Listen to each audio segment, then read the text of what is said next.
The Turnip by the Brothers Grimm. There were two brothers who were both soldiers. The one was rich, and the other poor. The poor man thought he would try to better himself, so, pulling off his red coat, he became a gardener, and dug his ground well and sowed turnips. When the seed came up, there was one plant bigger than all the rest, and it kept getting larger, and seemed as if it would never cease growing, so that it might have been called the Prince of Turnips, for there never was such a one seen before, and never will again. At last it was so big that it filled a cart, and 2 oxen could hardly draw it, and the gardener knew not what in the world to do with it, nor whether it would be a blessing or a curse to him. One day he said to himself, "What shall I do with it? If I sell it, it will bring no more than another, and for eating the little turnips are better than this. The best thing, perhaps, is to carry it and give it to the king as a mark of respect." Then he yoked his oxen, and drew the turnip to the court, and gave it to the king. "What a wonderful thing!" said the king. "I have seen many strange things, but such a monster as this I never saw. Where did you get the seed? Or is it only your good luck? If so, you are a true child of fortune." "Ah, no," answered the gardener. "I am no child of fortune. I am a poor soldier who never could get enough to live upon. So I laid aside my red coat, and set to work tilling the ground. I have a brother who is rich, and your majesty knows him well, and all the world knows him, but because I am poor, everybody forgets me." The king then took pity on him, and said, "You shall be poor no longer. I will give you so much that you shall be even richer than your brother." Then he gave him gold and lands and flocks, and made him so rich that his brother's fortune could not at all be compared with his. When the brother heard of all this, and how a turnip had made the gardener so rich, he envied him sorely, and bethought himself how he could contrive to get the same good fortune for himself. However, he determined to manage more cleverly than his brother, and got together a rich present of gold and fine horses for the king, and thought he must have a much larger gift in return, for if his brother had received so much for only a turnip, what must his present be worth? The king took the gift very graciously, and said he knew not what to give in return more valuable and wonderful than the great turnip.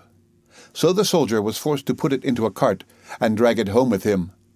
When he reached home, he knew not upon whom to vent his rage and spite, and at length wicked thoughts came into his head, and he resolved to kill his brother. So he hired some villains to murder him, and having shown them where to lie in ambush, he went to his brother and said, "Dear brother, I have found a hidden treasure. Let us go and dig it up, and share it between us." The other had no suspicions of his roguery, so they went out together, and as they were traveling along, the murderers rushed out upon him, bound him, and were going to hang him on a tree. But whilst they were getting all ready, they heard the trampling of a horse at a distance, which so frightened them that they pushed their prisoner neck and shoulders together into a sack, and swung him up by a cord to the tree, where they left him dangling and ran away. Meantime he worked and worked away, till he made a hole large enough to put out his head. When the horseman came up, he proved to be a student, a merry fellow who was journeying along on his nag, and singing as he went. As soon as the man in the sack saw him passing under the tree, he cried out, good morning to thee, my friend." The student looked about everywhere, and seeing no one, and not knowing where the voice came from, cried out, "Who calls me?" Then the man in the tree answered, "Lift up thine eyes, for behold, here I sit in the sack of wisdom. Here have I, in a short time, learned great and wondrous things. Compared to this seat, all the learning of the schools is as empty air. A little longer, and I shall know all that man can know, and shall come forth wiser than the wisest of mankind.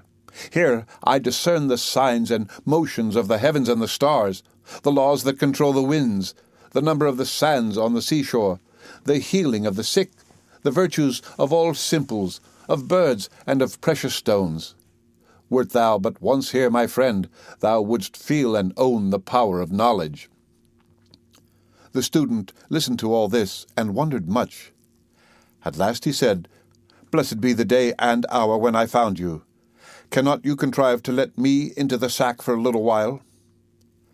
Then the other answered, as if very unwillingly, "A little space I may allow thee to sit here, if thou wilt reward me well and entreat me kindly, but thou must tarry yet an hour below, till I have learnt some little matters that are yet unknown to me." So the student sat himself down and waited a while. But the time hung heavy upon him, and he begged earnestly that he might assent forthwith, for his thirst for knowledge was great. Then the other pretended to give way and said, "Thou must let the sack of wisdom descend by untying yonder cord, and then thou shalt enter." So the student let him down, opened the sack, and set him free. "Now then," cried he, "let me ascend quickly." As he began to put himself into the sack, heels first. "Wait a while," said the gardener, "that is not the way." Then he pushed him in head first, tied up the sack, and soon swung up the searcher after wisdom, dangling in the air. "How is it with thee, friend?" said he. "Dost thou not feel that wisdom comes unto thee? Rest there in peace, till thou art a wiser man than thou wert." So saying, he trotted off on the student's nag, and left the poor fellow to gather wisdom till somebody should come and let him down. The end of The Turnip by the Brothers Grimm.